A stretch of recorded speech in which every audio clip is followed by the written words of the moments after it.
Friends, Jagan గారికి warning ఇచ్చిన SA hero అవుదాం అనుకున్నాడు, కానీ జీరో అయ్యాడు.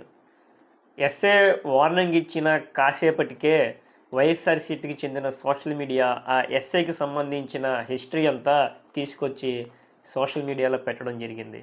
సరే, దీని గురించి మాట్లాడుకునే ముందు మన ఛానల్కి కొత్తగా వస్తే సబ్స్క్రైబ్ చేసుకొని వీడియోని లైక్ చేయండి. ఫ్రెండ్స్, గుమ్మడికాయల దొంగ ఎవరు అంటే నేనే అని భుజం తట్టుకున్న సామెతని మనం వినే ఉంటాం. అయితే ఇప్పుడు రాప్తాడులో జగన్ గారు చెప్పిన కామెంట్స్కి ఒక ఎస్ఐ అలాగే స్పందించాడు. జగన్ గారు చేసిన కౌంటర్కి ఒక ఎస్ఐ వార్నింగ్ మెసేజ్ జగన్ గారికి పంపించాడు. అది కూడా ఒక మాజీ ముఖ్యమంత్రి, ఒక జనాదరణ కలిగిన జగన్ గారిని ఏకవచనంతో చెయ్యి చూపిస్తూ వేలు చూపిస్తూ జగన్ అని సంబోధిస్తూ మాట్లాడిన ఎస్ఐ మాటలు ఒకసారి వినండి. జగన్, పోలీసులను బట్టలు ఉడదీసి కొడతా అంటున్నావు. పోలీసులు ఏమన్నా నువ్వు ఇస్తే వేసుకున్న బట్టలు అనుకున్నావా? మేము నిజాయితీగానే ప్రజల పక్షాన్ని నిలబడతాం, నిజాయితీగానే ఉద్యోగం చేస్తాం, నిజాయితీగానే చస్తాం, అంతే తప్ప అడ్డమైన దారులు తొక్కం. ఫ్రెండ్స్, పోలీస్ డిపార్ట్మెంట్కి రాజకీయాలకి సంబంధం ఏంటి? జగన్ గారు ఏమన్నారంటే, ఎవరైతే యూనిఫామ్ వేసుకొని టీడీపీకి తొత్తుగా, టీడీపీకి మద్దతుగా పనిచేస్తున్నారో వాళ్ళని మాత్రమే ఉద్దేశించి జగన్ గారు కామెంట్స్ చేయడం జరిగింది. అంతేగాని రాష్ట్రంలో ఉన్న ఎంటైర్ పోలీస్ డిపార్ట్మెంట్ గురించి జగన్ గారు మాట్లాడలేదు. ఒకసారి జగన్ గారు కూడా ఏం మాట్లాడారో వినండి. ఇంకో విషయం కూడా చెప్తా ఉన్నా, ఇదే చంద్రబాబు నాయుడు గారికి చెప్తా ఉన్నా, ఇదే పోలీసులకు చెప్తా ఉన్నా. పోలీసులు ఎవరైతే చంద్రబాబు నాయుడు గారిని మెప్పు కోసం, ఎవరైతే పోలీసులు చంద్రబాబు నాయుడు గారి మెప్పు కోసం ఎవరైతే టోపీ మీద ఉన్న సింహాలకు సెల్యూట్ చేయకుండా చంద్రబాబు నాయుడు గారికి వాచ్మెన్ల కింద పనిచేస్తా ఉన్నా ఆ ప్రతి పోలీస్ అధికారికి చెప్తా ఉన్నా, ఎల్లకాలం చంద్రబాబు నాయుడు గారి పరిపాలన సాగదు. చంద్రబాబు నాయుడు గారి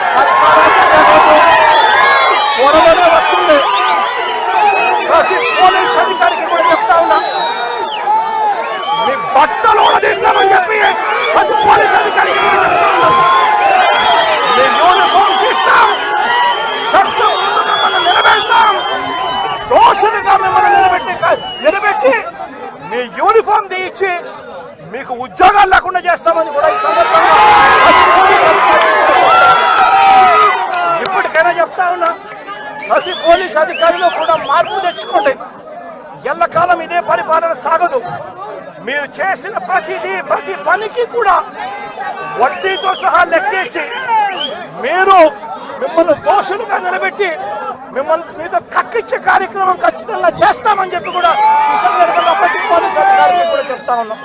అయితే రాష్ట్రంలో ఐపీఎస్లు, ఐఏఎస్లు, డిఎస్పీలు, డీజీపీలు, ఎస్పీలు, సిఐలు, ఎస్ఐలు ఎంతమంది పోలీస్ డిపార్ట్మెంట్ ఉండగా ఆ ఒక్క ఎస్ఐ మాత్రమే ఎందుకు స్పందించాడు అంటే దాన్నే ఇందాక మనం చెప్పుకోను, గుమ్మడికాయల దొంగ ఎవరు అంటే నేనే అని చెప్పి భుజం తట్టుకున్నాడని చెప్పి.